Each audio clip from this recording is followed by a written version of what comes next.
And this will go down, the Epstein saga and Maxwell, this will go down as one of the greatest cover-ups in American history.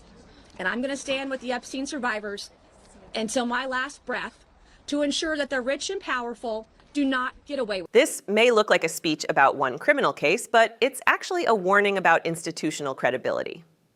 What's really being tested here is whether the justice system can pursue power without hesitation, or whether influence quietly reshapes outcomes behind closed doors. This raises broader questions about equal protection, transparency, and the limits of accountability in high-profile investigations. In this video, we'll break down what this moment represents, why the accusations go beyond any single individual, and what it reveals about public trust in American institutions.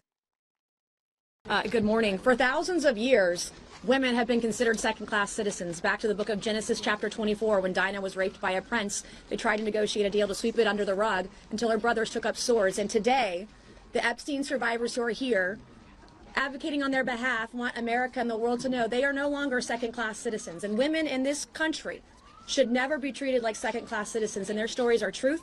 Their stories are real. They're vulnerable. It is traumatic. And it is lifelong trauma for each and every one of them. I have lost all faith in the justice system today, but I have not lost faith in the stories of the survivors of Jeffrey Epstein and Ghislaine Maxwell. And I want the survivors to know that the world is watching, and we must show them what we're made of. We're made of the courage of the Epstein survivors. We're made of the bravery of the Epstein survivors. We're made of the truth of the Epstein survivors.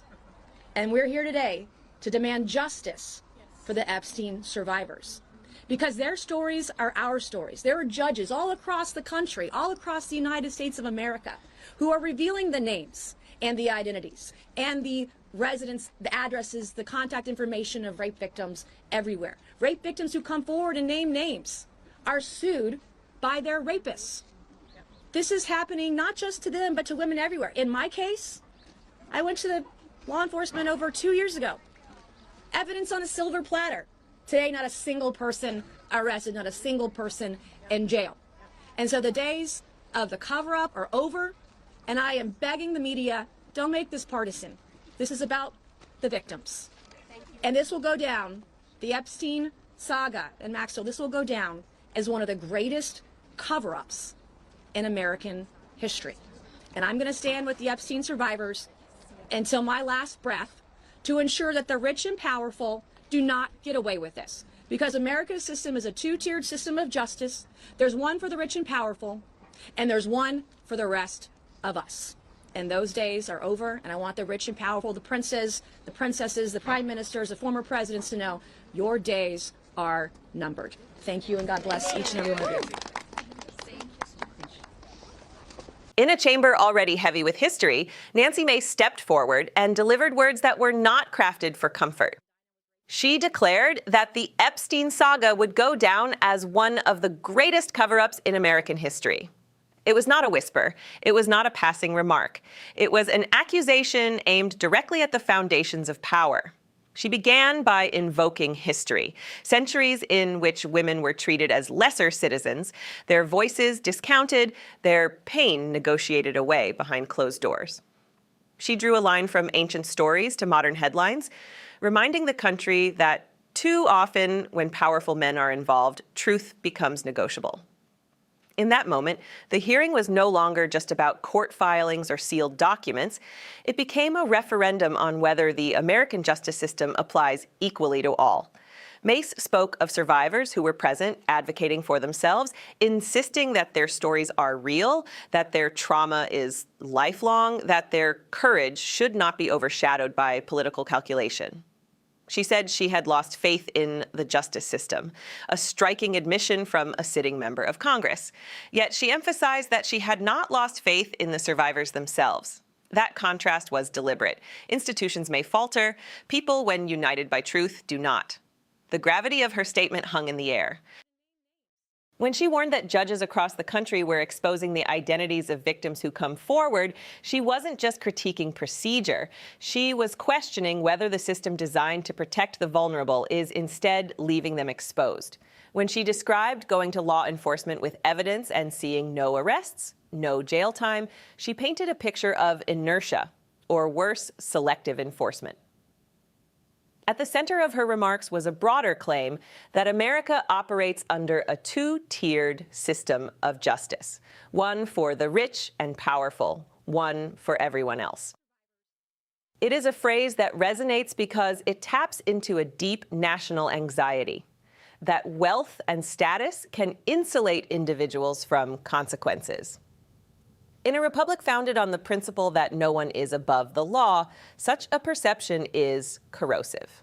This is what makes moments like this so consequential. Congressional hearings are not merely procedural exercises. They are public tests of accountability. They are the visible arena where power is questioned.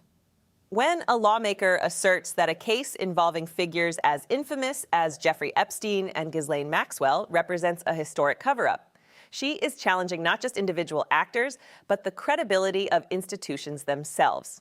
Mace pleaded with the media not to turn the issue into a partisan battleground. "This is about the victims," she said.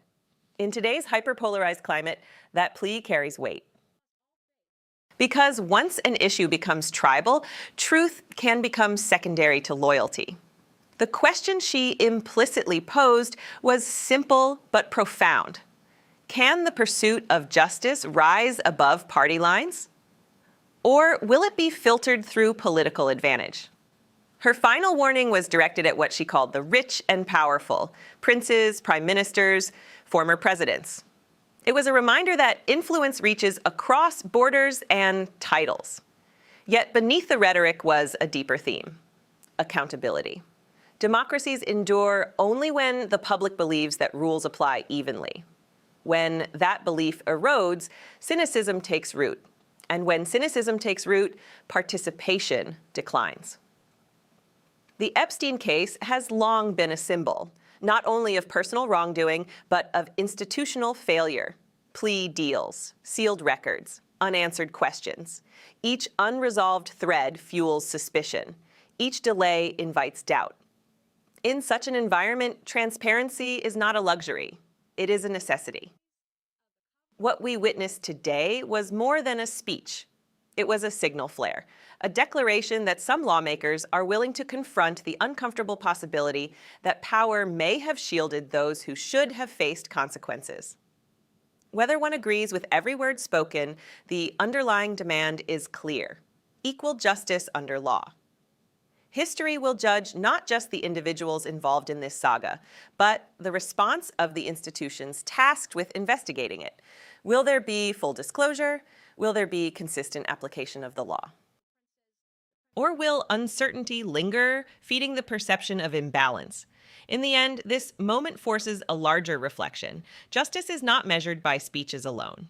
It is measured by outcomes. It is measured by whether truth is pursued without fear or favor, and it is measured by whether the most powerful in society are held to the same standard as the least powerful. The world is watching. The public is watching. And in moments like these, democracy reveals its strengths and its vulnerabilities. If you believe accountability matters, if you believe transparency strengthens the republic, stay engaged, stay informed, and support independent reporting that follows the facts wherever they lead. Subscribe to Liberty Report USA.